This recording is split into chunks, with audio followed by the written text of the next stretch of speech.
बहुत से लोग हैं जो इस तरह से सोचते हैं कि कोई उन्हें नहीं जानता, उनकी परवाह नहीं करते हैं, उनके लिए कोई भलाई करना नहीं चाहता, कोई नहीं है संसार में, उनके पास में कोई भी नहीं है, वो अकेले हैं, वो कुछ भी नहीं है, वो महत्वहीन है।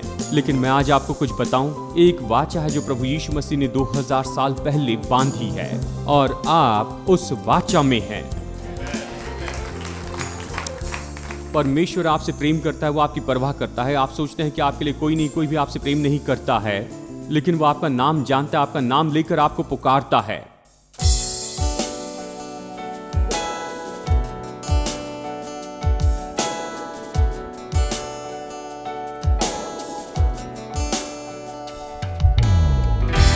As we lift up our hands, will you meet us here?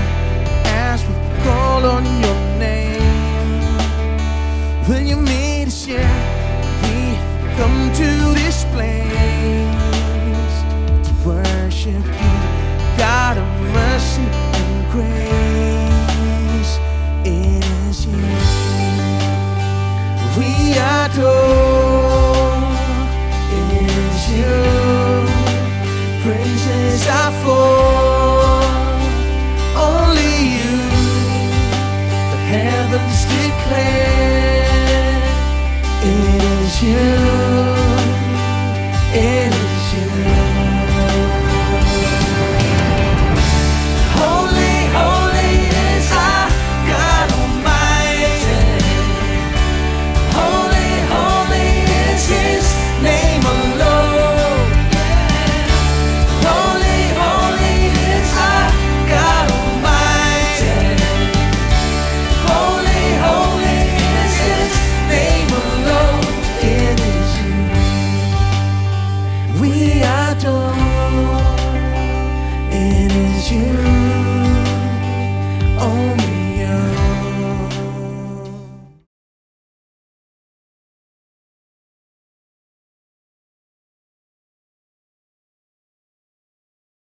वाचा की मित्रता इतनी मजबूत थी कि योनातान अपने पिता को भूलकर यहां पर दाऊद की मदद करना चाहता था, क्योंकि वो वाचा का मित्र था। लहू की वाचा ऐसी होती है, ये तो स्वाभाविक संबंध से बहुत ज्यादा मजबूत है, और ये स्वाभाविक रिश्ते को अनदेखा करती है कि लहू की वाचा के लिए वो वहां पर कुछ कर सके। ठीक है, अब उन्होंने वाचा बांधी। अब देखिए वचन 4 अध्याय 18 में, पहला शमूएल अध्याय 18 में वचन 3 कहता है उन्होंने वाचा बांधी क्योंकि एक दूसरे से प्यार करते थे। योनातान ने अपना बागा जो वो स्वयं पहने था उतार कर अपने वस्त्र समेत दाऊद को दे दिया, वरन अपनी तलवार और धनुष और कटिबंध भी उसको दे दिए। धनुष और कटिबंध भी उसको दे दिए। ठीक है, अब मैंने आपको पहले बताया कि जब वाचा बांधी जाती है तो कुछ लेन देन होती है वाचा के चिन्ह या वाचा की मोहर के रूप में। और वाचा तो ऐसी बात थी जिसे वो घमंड से दिखाते थे, यहाँ तक कि उनके शरीर पर जो काटा जाने का निशान था वो खून बहाते थे और उसके बाद में निश्चित करते थे कि ये जो काटे जाने का निशान है, जिस जगह उन्होंने इसे काटा था उसका निशान न जाए, वो उसके ऊपर पाउडर लगाते थे कि वो निशान वहाँ पर बना रहे। जानते हैं, अफ्रीकन जनजाति में आप देखेंगे कि बहुत से लोगों के चेहरे पर निशान होते हैं। जानते हैं, हम जाकर हर तरह की क्रीम लगाते हैं कि निशान को दूर करे, लेकिन ये लोग क्रीम लगाते थे ताकि वो निशान को बनाए रखे, कि वो सबको अच्छे से दिखाई दे, क्योंकि ये वाचा का चिन्ह है। आप चाहते हैं कि दूसरे लोग देखें कि आप ऐसे ऐसे व्यक्ति या जनजाति के साथ में वाचा में हैं। ये उनके लिए बहुत मायने रखती थी, ये उनके लिए वाचा का चिन्ह था, उसके लिए घमंड करते थे। जैसे लड़के और लड़की की शादी होने के बाद में वो शादी की अंगूठी घमंड से पहनते हैं। जब किसी की शादी होती है वो अपनी शादी को छिपाना नहीं चाहते, वो अपनी पत्नी को कमरे में बंद करके ये नहीं कहते ये तुम्हारे और मेरे बीच की बात है, कोई और इसे न जान पाए। अगर ऐसा तो इस लड़के के बारे में आप सोचेंगे। मैंने सुना है कि इन दिनों में कुछ लोग ऐसा ही करते, अपने माता पिता को बताए बिना जाकर वो शादी कर लेते हैं और वो अपने माता पिता के घर में रहते हैं 2-3 साल, किसी को नहीं बताते। और अभी इन दिनों में ये सब कुछ हो रहा है, जानते हैं। अब लड़कियों में आपको बता दूं, अगर कोई कहे कि चलो शादी कर लेते हैं और माता पिता को नहीं बताते हैं क्योंकि मैं तुमसे बहुत प्यार करता हूं, ऐसे वो कहते हैं, मैं तुमसे बहुत प्यार करता हूं, शादी कर लेते हैं, किसी को मत बताना, ये हमारे बीच में है, हम एक दूसरे से बहुत प्यार करते हैं, वो लड़का, उस पर आप विश्वास मत कीजिए। वो आपके विश्वास के योग्य नहीं है। आप उन पर भरोसा मत रखिए, क्योंकि वो सब कुछ छिपाएगा। अगर वो शादी को छिपा सकता है, देखिए शादी तो सबसे अद्भुत है। आपको इस पर घमंड होना चाहिए, आपको इसके बारे में बताना चाहिए, सभी के सामने अपनी पत्नी को लेकर जाए, बताए कि ये मेरी पत्नी है, और इसे संसार के सामने बताते जाएं कि आप शादीशुदा हैं। आपकी शादी में आप सभी को न्योता देते हैं, लोगों के सामने शादी करते हैं। देखिए, ये छिपाने वाली कोई बात नहीं है। आप चाहते हैं कि सब जान ले कि आप किसी के साथ में वाचा के संबंध में प्रवेश कर रहे हैं, ठीक है? और ये कोई छिपाने वाली बात नहीं है। अगर कोई व्यक्ति इसे नहीं समझता है तो पता नहीं उसे और क्या समझ में आएगा। देखिए, विवाह तो केवल दो लोगों के बीच में नहीं है, लेकिन ये तो ऐसा है जिसे आप घमंड से दिखाते हैं, और इसलिए चिन्ह है जैसे मंगलसूत्र या अंगूठी और ये सब, क्योंकि हर कोई व्यक्ति जो विवाह में वाचा के संबंध में आता है वो इसे दिखाना चाहता है। अब लहू की वाचा ऐसे है, जब लोग लहू की वाचा में आते थे तो निश्चय लहू की वाचा के चिन्ह होते थे। वहां वस्त्रों की लेन देन होती थी, हथियार लेन देन करते थे, वो नाम बदलते थे, और यहां तक कि मैंने आपको बताया ऐसी बहुत सी बातें थे जो एक दूसरे को देते थे, क्योंकि वो चाहते थे कि पूरा संसार जाने वो एक दूसरे से वाचा में हैं। तो ये लोग वाचा में प्रवेश करते हैं और एक दूसरे को ये सारी चीज़ें देते हैं, और ये जो वाचा है ये तो उनके जीवन में पूरी होती थी। वो एक दूसरे से वाचा बांधते थे। अब वाचा बांधने के बाद मेरे साथ देखिए अध्याय 20, पहला शमूएल अध्याय 20। कुछ प्रतिज्ञाएं की जाती थी। देखिए, एक तो वाचा में एक बात तो ये है कि वहां पर केवल तलवार और वस्त्र नहीं बदले जाते थे, जैसे कि हमने अभी पढ़ा है। हाँ, इसे पढ़ा है कि वो इसे बदलते थे। दूसरी बात तो ये थी कि हर एक जो है वो एक दूसरे से वादा करता था कि वो ये काम उसके लिए करेगा। और अब सुनिए अध्याय 20 वचन 8, और तू अपने दास से कृपा का व्यवहार करना। हमने हेसेद के बारे में कहा था, याद है? प्रेमी करुणा। ये वचन उसी के बारे में कह रहा है। मैं चाहता हूं तो अपने दास से कृपा का व्यवहार करना। अपने दास से वो इस तरह कहता है, क्योंकि तूने यहोवा की शपथ खिलाकर अपने दास को अपने साथ वाचा बंधाई है। परंतु यदि मुझसे कुछ अपराध हुआ तो तू आप ही मुझे मार डाल। तू मुझे अपने पिता के पास क्यों पहुंचाए? वो कहता है, दाऊद कहता है योनातान से कि अगर मुझ में कुछ गलत देखे तो तू मुझे मार। अच्छा है कि तू मार दे, लेकिन मुझे अपने पिता के पास मत पहुंचा।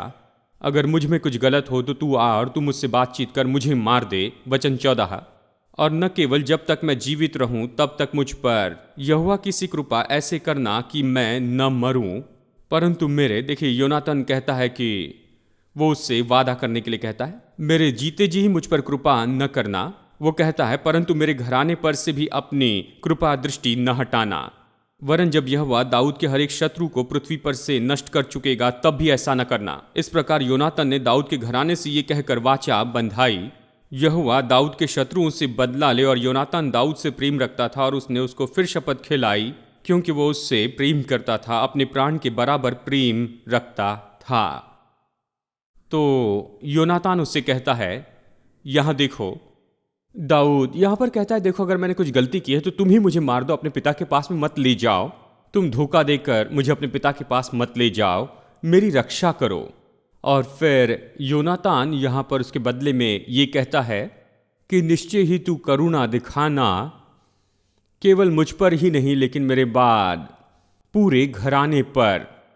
और उन्होंने एक दूसरे से प्रतिज्ञा की और एक दूसरे से शपथ ली, क्योंकि वो एक दूसरे से प्रेम करते थे। यानी वो वाचा बांध रहे थे प्रतिज्ञाओं के साथ में, पूरा पैकेज था।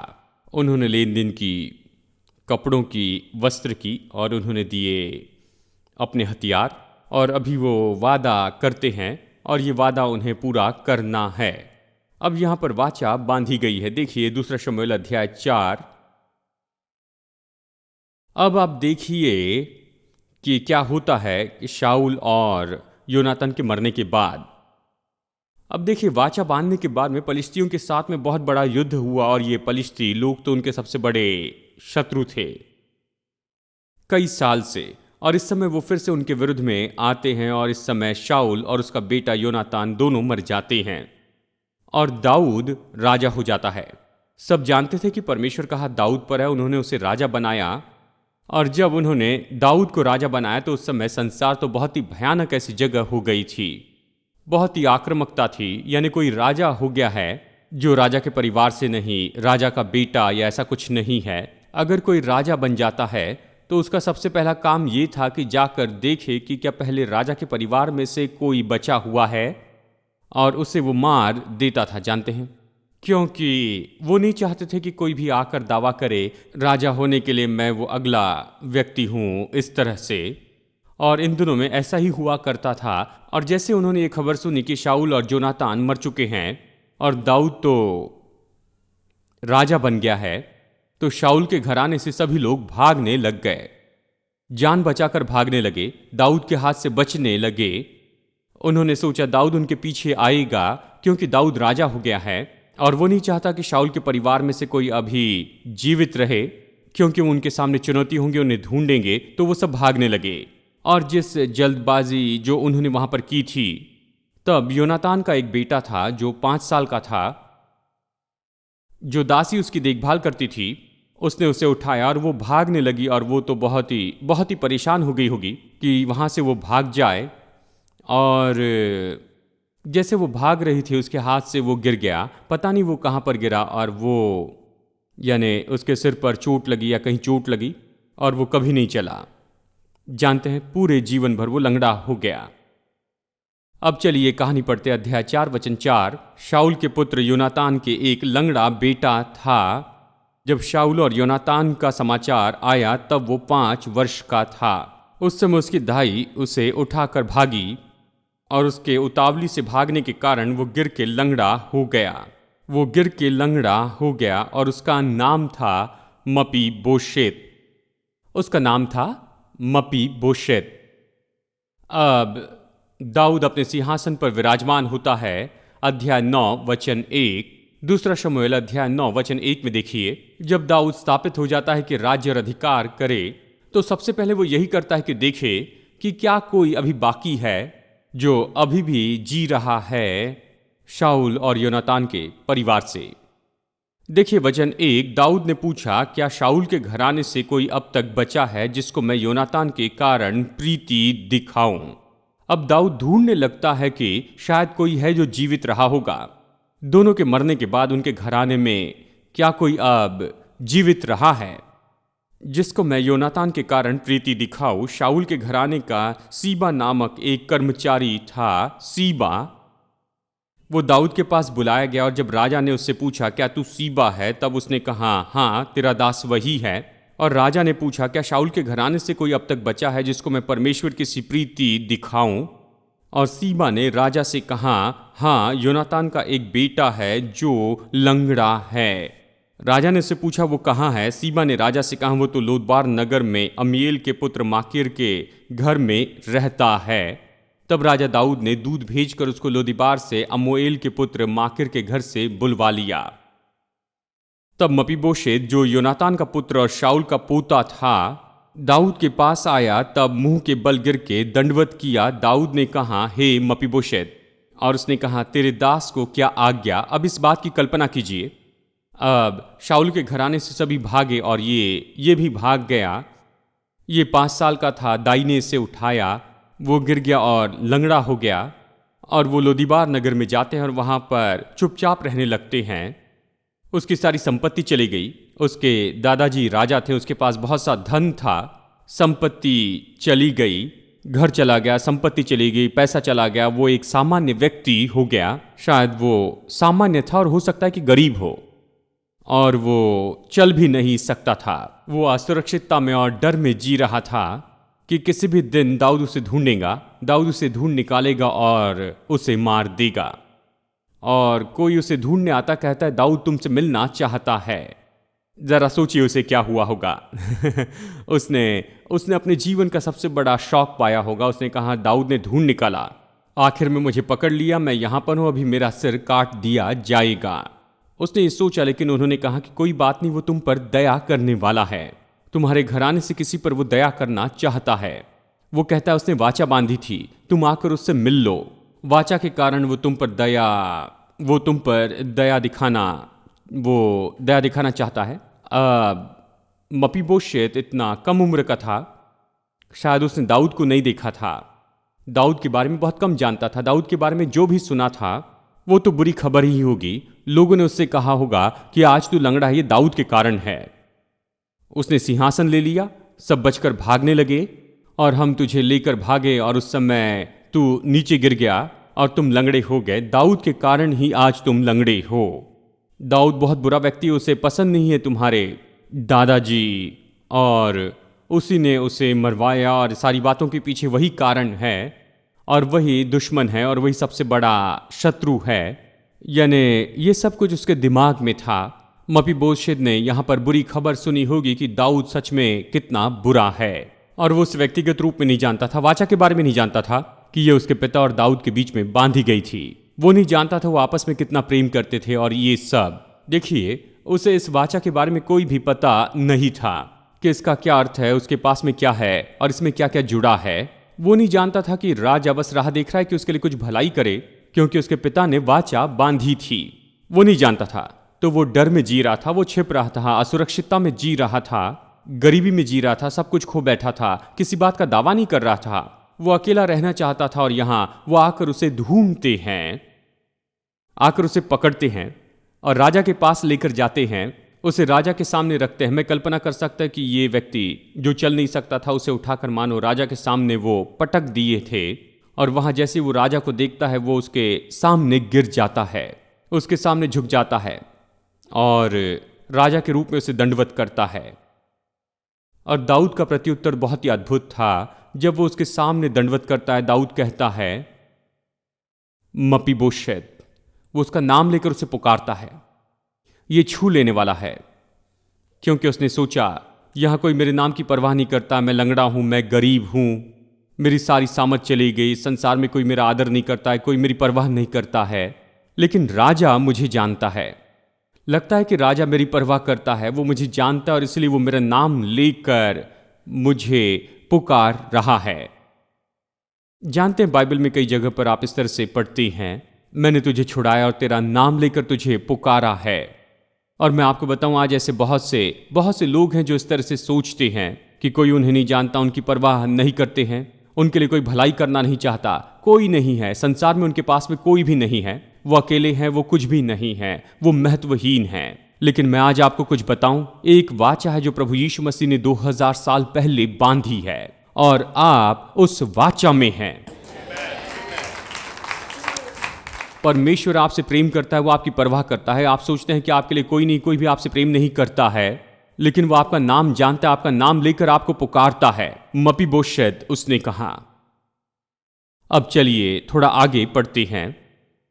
दाऊद ने कहा वचन 7 में, दाऊद ने कहा डर मत, मैं निश्चय तुझ पर प्रीति दिखाऊंगा, तेरे पिता योनातान के कारण और तेरे दादा शाऊल की सारी भूमि तुझे फेर दूंगा और तू मेरी मेज पर नित्य भोजन किया करेगा।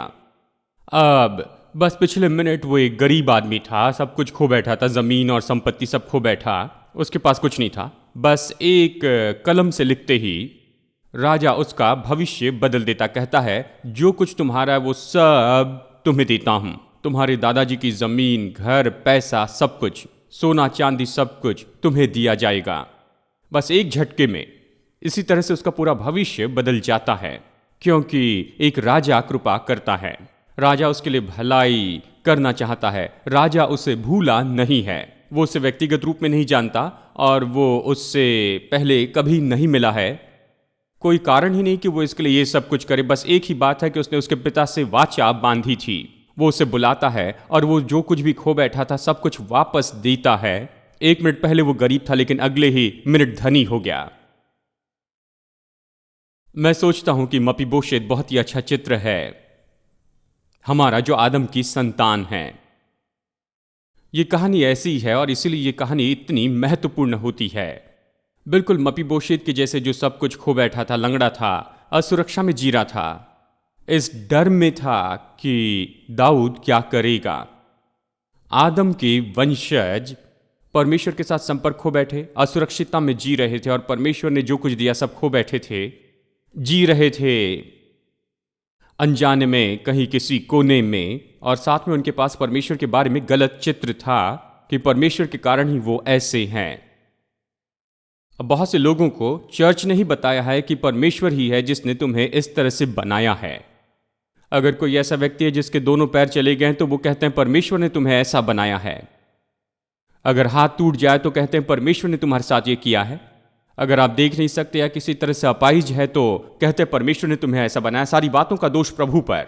जैसे मैंने कहा, जो बात हम नहीं समझते उसका विवरण नहीं दे सकते तो कहते हैं ये परमेश्वर का काम है। हम ऐसे काम नहीं करते लेकिन परमेश्वर करता है, यही तो वो वहां पर कहना चाहते हैं। हम बहुत अच्छे हैं, परमेश्वर बुरा है। कुछ भी बुरा हो तो परमेश्वर का काम है, अगर कुछ अच्छा हो जाए तो हमने इसे किया है। बेकार की बात है। यानी लोग, ये जो आदम के वंशज है, देखिए आदम के लोग ऐसे ही हैं और वो परमेश्वर के बारे में इस तरह से सोच रहे थे और साथ साथ में चर्च ने भी उन्हें परमेश्वर के बारे में गलत तरह से बताया। मैंने एक बार पढ़ा, जानते हैं चर्च के बाहर जहां वो बाइबल का वचन लगाते हैं या फिर कोई विचार सामने में वो रखते हैं, उन्होंने कहा सावधान रहो न्याय आ रहा है। ये तो सड़क पर चलने वाले व्यक्ति के पढ़ने के लिए है कि सावधान रहो न्याय आ रहा है। वो व्यक्ति किस तरह का न्याय पाएगा? वो तो चर्च से बहुत ही दूर रहेगा। जानते हैं किसे न्याय पसंद है? वो आपके चर्च में नहीं आना चाहेगा। और फिर आप सोचते हैं लोग चर्च में क्यों नहीं आ रहे हैं? आप कहते हैं न्याय आ रहा है और वो न्याय से बहुत दूर रहना चाहते हैं। मतलब मैं एक भाई से ये बात कह रहा था और उन्होंने कहा खैर भाई, याद रखिए कि नूह ने न्याय का प्रचार किया, लोगों को चेतावनी दी। याद रखिए योना ने न्याय का प्रचार किया, लोगों को चेतावनी दी। मैंने कहा सबसे पहले पुराने नियम में हमारे जैसा सुसमाचार उनके पास नहीं था। हाँ, यीशु नहीं आया था, वो क्रूस पर नहीं मरा था और कोई भी छुटकारा स्तर उपलब्ध नहीं था। तो उन्होंने जाकर न्याय का प्रचार किया और उन दिनों में भी जबकि योना ने जाकर प्रचार किया कि परमेश्वर का न्याय आ रहा है, उन लोगों ने पश्चाताप किया, प्रभु के पास में आए और परमेश्वर ने उन पर दया की, इतनी कि योना गुस्से में आ गया। क्या आपने ऐसे प्रचारक को देखा है? उसे गुस्सा आया कि परमेश्वर ने स्वर्ग से आग बरसाकर इन लोगों को नहीं मारा। वो परमेश्वर के पास गया, इस सेवकाई से बहुत परेशान होकर उसने कहा मैंने बड़ी मेहनत की, इतना प्रचार किया, तूने कहा न्याय आएगा, मैंने प्रचार किया कि न्याय आएगा, न्याय कहाँ आया? तूने तो अपनी दया दिखाई, तूने सभी को क्षमा कर दिया। क्या ऐसे प्रचारक को आपने देखा है? पता नहीं कैसे प्रचारक हैं, वो चाहते हैं कि न्याय आए, वो प्रचार करते हैं न्याय का। उनके प्रचार का उद्देश्य तो उद्धार का नहीं दिखाई देता है। ये तो ऐसे दिखाई देता है कि वो बहुत ही गुस्से में हैं, लेकिन सुसमाचार को दुख से नहीं लेकिन खुशी से प्रचार करना चाहिए। ये शुभ संदेश है।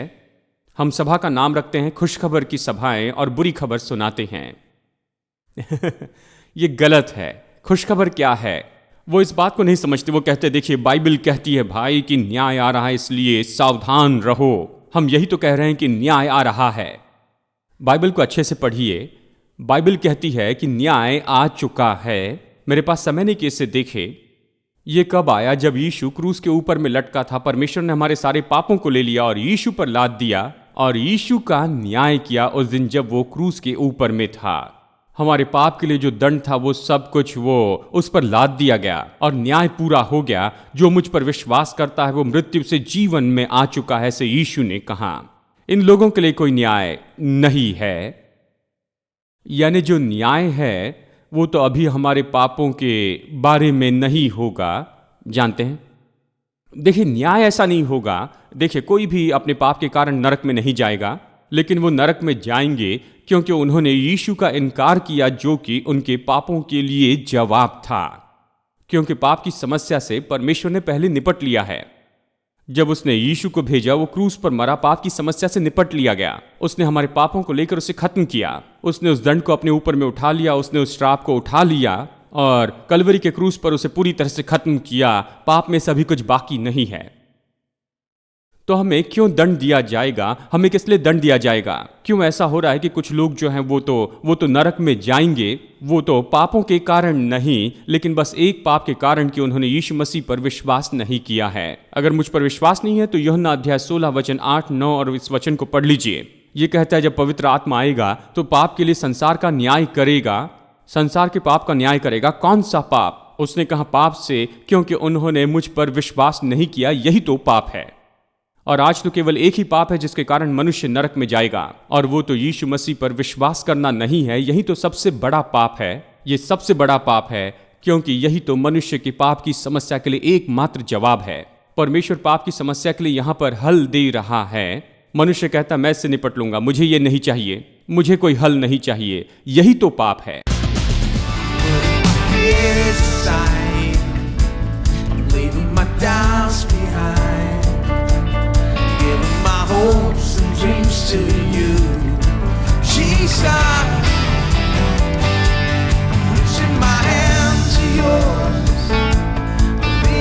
So much more, knowing that all you have in store for me is good. It's good. Today's the day you have made. I will rejoice and be glad in it. Today's the day you have made. I will rejoice and be glad in it. I won't worry about tomorrow. Trusting what you say. Today's the day. Today's the day.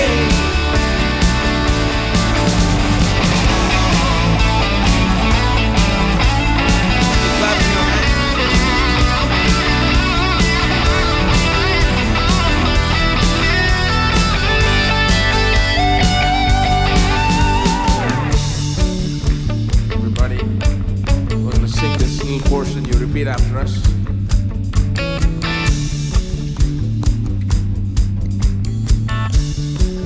Here we go. I will stand up on your truth. Everybody. I will stand